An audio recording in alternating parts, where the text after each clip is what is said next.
예, 오늘 오전 10시에 이 바른정당이 창당 9개월 만에 사실상 분당했습니다.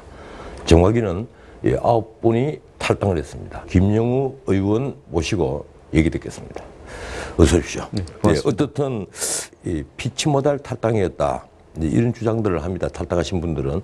그런데 또 남아있는 분들, 뭐 하태경 의원 같은 분들은 지금 핑계다. 이렇게 얘기를 합니다. 저는 한마디로 말씀드리면 예. 대한민국이 위기다 생각합니다. 지금 문재인 정부 들어서 너무나 과도하게 모든 게 그냥 지난 정권, 특히 박근혜 정부, MB 정부 딱 잘라가지고 모든 게 적폐라는 거 아닙니까? 예. 여기에 대해서 문재인 정부가 너무 과도하게 적폐 청산을 이유로 해서 과도하게 한풀이 정치를 하고 있다고 봐요. 예. 그리고 또 저는 국방위원장으로서 대한민국 안보 정말 어디로 가고 있는지 모르겠습니다. 예. 대한민국 외교 어디로 가고 있는지 모르겠어요. 이런 상황에서 보수가 뭉치는 것만큼 더 갈급한 명분이 어디 있겠나. 보수 무조건 뭉쳐야 된다. 우리가 그냥 나 홀로 개혁 보수한다고 그냥 앉아있을 때는 아니다 이렇게 생각을 합니다. 근데 지금 박근혜 전 대통령을 그 탈당 권유한 거, 제명한 거 이외에 바뀐 게 없습니다. 지금 친박 청산됐다고 보십니까? 충분한 개혁 쇄신이라고 볼 수는 없죠. 하지만 새누리당, 자유한국당의 상징인 우리가 기호 1번이라고 그러지 않습니까? 예.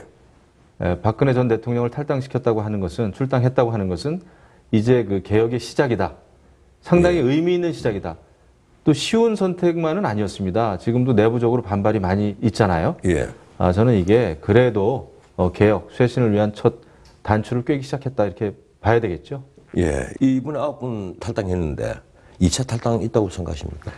저는 가능성이 있다고 봅니다. 예. 제가 전에 듣기에는 지금 이제 바른정당에 남아 계신 몇몇 분은 좀 깊은 고민에 좀 빠져 있는 것 같습니다. 예. 그냥 자강이 나 홀로 자강이 될 것이냐 이런 거에 대해서 아마 고민이 많이 있는 것 같고요.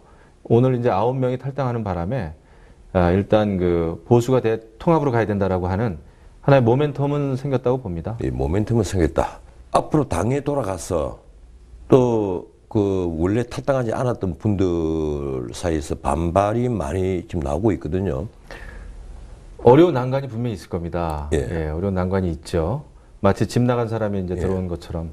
하지만 자유한국당 내에서도 그래도 하나로 뭉쳐야 된다고 하는 것이 대세인 걸로 제가 전해 듣고 있고요. 그렇게 알고 있고요.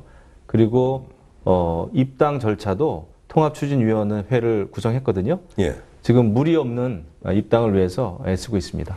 이번 통합으로 이 새로운 보수정당, 그 자유한국당이 국민의 신망을 받는 유일 보수정당이 될 수 있다고 생각하십니까? 아니면 또 다른 정계 개편이 필요하다고 생각하십니까? 국민의 마음을 얻기 위해서는 우리가 아마 정말 우리가 뭐 뼈를 깎는다는 얘기 자주 합니다만은 정말 뼈를 깎는 노력을 해야 된다고 보고요. 정계 개편 관련해서는 하나의 아까도 말씀드렸습니다만 조그만 계기가는 될 수가 있을 겁니다. 예. 다만 남아있는 바른정당 분들하고 국민의당하고는 사실 유사성이 별로 없습니다. 여러 가지 특히 대북, 외교 문제, 안보 문제에 있어서는 상당히 그 스펙트럼이 좀 달라요. 예. 하지만은 자유한국당하고 저희 바른정당하고는 이념이나 정책적인 면에서는 유사성이 있습니다. 같은 뿌리였죠. 다만 과거에 잘못된 정치 행태가 싫어서 나왔던 건데 이것을 이제 같이 한번 극복해보자 라고 하는 데서 이제 출발한 거죠. 마지막 질문 하나 드리겠습니다. 국방위원장 하고 계시니까 내일 이제 트럼프 미국 대통령이 옵니다. 문재인 정부 외교 안보 이 평점을 어떻게 하시겠습니까? 저는 아무리 후하게 준다고 해도 50점 넘기기 힘듭니다. 그리고 우리는 중거리 외교, 등거리 외교를 할 수 있는 나라가 아닙니다. 우리는 한미 동맹, 동맹 외교를 하고 있는 나라예요. 그래서 한미 동맹의 근간이 흔들리면 저는 안 된다고 보고요. 뭐 경제 정책, 복지 정책은 조금 잘못해도 나라가 한 번에 어떻게 되겠습니까? 근데 안보, 국방, 외교는 한 번 잘못하면은 되돌릴 수가 없지 않습니까? 그래서 저는 굉장히 지금 외교 안보 정책 불안하다 이렇게 생각합니다. 외교 안보 정책 한번 잘못 삐끗하면 나라가 흔들린다. 알겠습니다. 오늘 고맙습니다. 감사합니다.